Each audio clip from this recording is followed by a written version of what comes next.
Hari ini kita bersiaran di bawah pohon bambu, bawah rimbunan buluh madu di Pusat Pertanian Air Hitam. Walaupun kita bertemu secara maya, insya-Allah kita sebaik mungkin kita cuba dapatkan ilmu ini. Semoga dia bermanfaat secara berterusan, insya-Allah. Okey, yang pertama sekali saya nak sebutkan Organic Plant Booster. Apakah dia Organic Plant Booster? Okey, Organic Plant Booster ni ialah cecair warna coklat, bau kemasam-masaman dan juga sedikit bergas. Ini kalau kita buka dia, ini pada minggu lepas kita botolkan, tengok dia sudah menggelembung, maknanya ni. Dan dia sedikit acidic. Okey. Inilah yang dimaksudkan. Organic Plant Booster ni macam mana nak guna dia? Saya terus saja kepada guna dia. Okey. Organic Plant Booster ni gunanya ataupun cara penggunaannya ialah sama ada menggunakan kaedah semburan ataupun yang kedua siraman. Siraman di pangkal pokok ataupun di media tanaman, semburan pada pucuk dan bawah daun waktu pagi. Okey, kita tahu sedia maklum bahawa untuk tanaman tumbuh dengan baik memang dia memerlukan beberapa jenis hormon, iaitu hormon untuk perakaran, hormon untuk pembesaran, hormon untuk pembungaan. Biasanya 3 ini. Okey, lain-lain ada lagi, iaitu hormon untuk pembinaan, untuk dia protect diri dia sebagai antibody. Jadi sebab itu juga dipanggil penguat. Maknanya dia boleh bertindak sebagai antibody kalau ada serangan-serangan patogen daripada luar. Pokok akan lebih tahan dan tidak mudah kena serangan patogen yang menyebabkan penyakit kepada tanaman. So itu yang dimaksudkan dengan Organic Plant Booster. Di awalnya bahan-bahan yang kita nak buat Organic Plant Booster ni sebenarnya ialah bahan-bahan yang terbuang sahaja. Jadi bila guna bahan terbuang, maknanya kita hanya menggunakan kos yang sedikit dan dia semuanya berada di sekeliling kita. Baiklah, sekarang ni saya akan terus kepada kaedah pembuatannya. Okey, kaedah pembuatan Organic Plant Booster. Jadi yang pertama sekali ialah kita perlu ada satu tong. Jangan sekadar tutup je, dia mesti tutup buat. Sebab lepas ni bila kita tinggal hanya beberapa jam je, dia akan mengeluarkan gas, akan menghasilkan wap. Okey, ini alatan utamanya. Okey, di antaranya. Baiklah, apa yang kita perlu buat di atas bahan-bahan ini? Yang pertama, semua buah-buah ni dan bahan-bahan ini kita cincang halus dan masukkan ke dalam tong tersebut. Ikut pengalaman saya lebih suka kaedah mencincang seberapa halus yang boleh. Ada juga rakan-rakan kita yang dah biasa buat bahan-bahan seperti pisang dan juga labu ini di blender halus. Tapi ikut pengalaman saya, kalau kita blender bahan itu tersebut, nanti di pengakhirnya kita susah kerja. Maksudnya nak menapis bahan tersebut. Jadi yang pertama sekali, contohnya pisang ni, kita ambil pisang ni, contoh ya. Pisang ni kita potong dia kecil-kecil. Lebih kecil lebih bagus. Lebih kecil lebih bagus. Ni. Dia punya sisir ataupun tandan dan sebagainya, tak apa, boleh masuk sekali. Yang kedua, labu. Labu ni pun macam gitu juga. Kalau boleh, kita potong halus.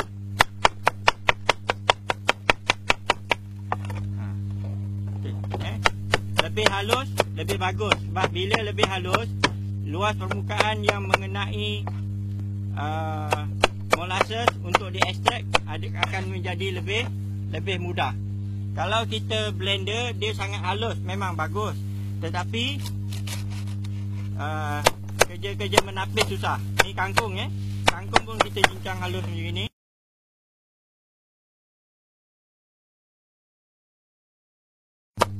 untuk hari ini kita akan buat lebih kurang akan menghasilkan 20 ke 30 liter organic plant booster. Okey, baik. Jadi untuk menghasilkan 30 liter organic plant booster, hari ini kita menggunakan lebih kurang 3 biji nenas, setengah 1 kilo kangkung, 1 biji labu dan juga 3 kilo pisang. Okey, jadi bahan-bahan ini yang telah kita cincang ni, saya masukkan di sini Ni pisang. Saya masukkan ke dalam ni. Masukkan ke dalam tong. Tong tu hendaklah dicuci bersih terlebih dahulu sebelum kita gunakan. Jangan ada bekas-bekas racun dan sebagainya. Kemudian ni kangkung.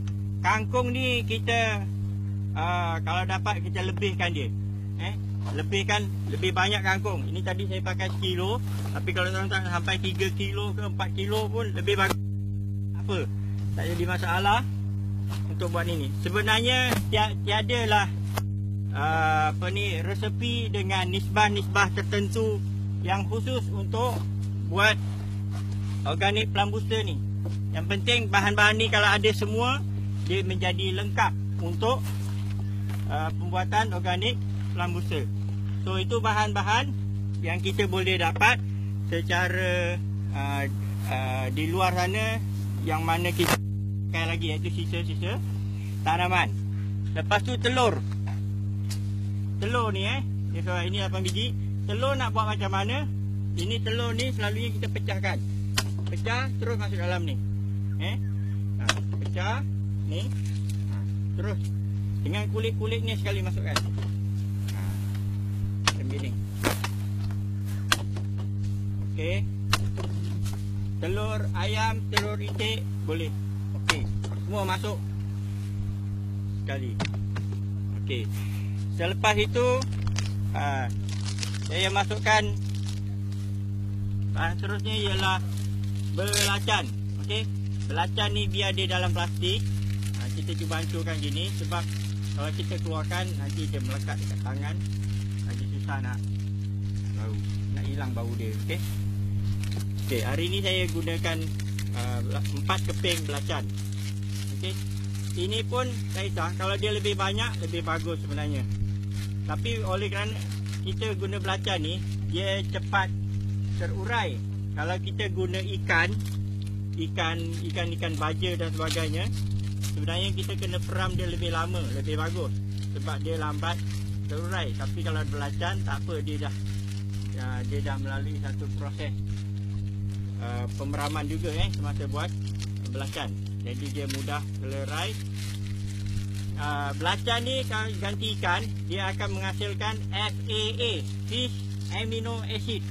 Fish Amino Acid di dalamnya mengandungi pelbagai very micro element. Sangat diperlukan oleh tanaman. Dan bahan seterusnya ialah dedak beras. Dedak beras ni makanan untuk mikrob.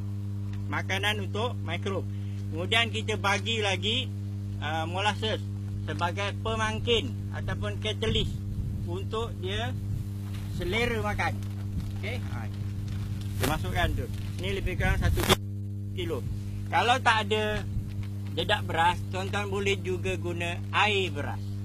Air basuhan beras.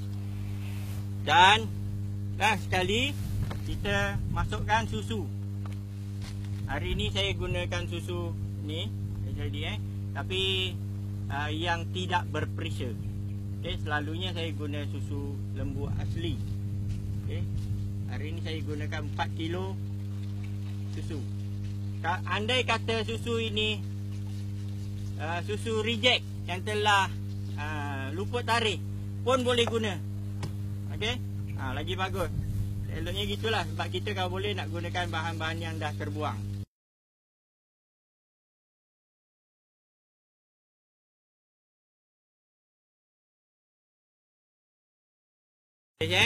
Itu semua bahan-bahan yang telah dengan satu lagi tertinggal. iaitu ragi. Ni. Okey.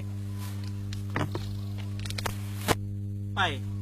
Ragi tapai kita sedia maklum, ragi ni juga adalah mengandungi mikrob baik. Ragi tapai ni. Okey. Ada orang tanya ragi tapai ni buat daripada ini, salah satunya ialah daripada tepung beras juga. Dan semua ada bahan di dapur kita, jintan dan sebagainya. Okey. Jadi ragi ni kita hancur-hancurkan dia. Dan yang terakhirnya, jangan lupa ni bahan yang paling penting. Kalau tak ada ini, tak jadilah Plant Booster. Bahan yang digunakan untuk mengekstrak bahan-bahan yang telah kita masukkan ke dalam sini. So ini dia cecair air warna coklat kehitaman. Okey. Molasses. Hari ini saya gunakan dia 4 liter. 4 liter ni sebenarnya dia hampir 5 kilo ya. Dia lebih berat daripada air. Habis. Kemudian yang terakhir sekali, kita boleh tambah menggunakan air bersih. Okey. Tapi saya bagi pilihan kepada tuan-tuan sebagainya, air bersih. Hari ini kita guna air bersih, guna air hujan pun boleh. Tapi kalau tuan-tuan nak lebih banyak organic Plant Booster tuan-tuan, mengandungi lebih nutrien, air ni tuan-tuan boleh ganti dengan air tai ayam. Maknanya ti ayam jadi masukkan dalam guni, kita rendam terlebih dahulu. Rendam terlebih dahulu lebih kurang seminggu. Kita keluarkan dia punya uncang ti ayam, air dia saja kita ambil. Airnya saja kita ambil. Jadi air tu juga boleh digunakan untuk menambah kita punya jumlah ni. Okey. Jadi kita tambahkan air ni sekira-kira dalam tong pemeraman kita ini still ada ruang udara. Ada ruang udara. Jangan sampai isi penuh. Hampir penuh. 1/3 ataupun 1/4 ada udara di atasnya. Okey. Baik, selepas itu dah siap semua bahan-bahan campuran ini. Kita boleh juga kalau nak buat kacau sedikit, supaya dia sekata.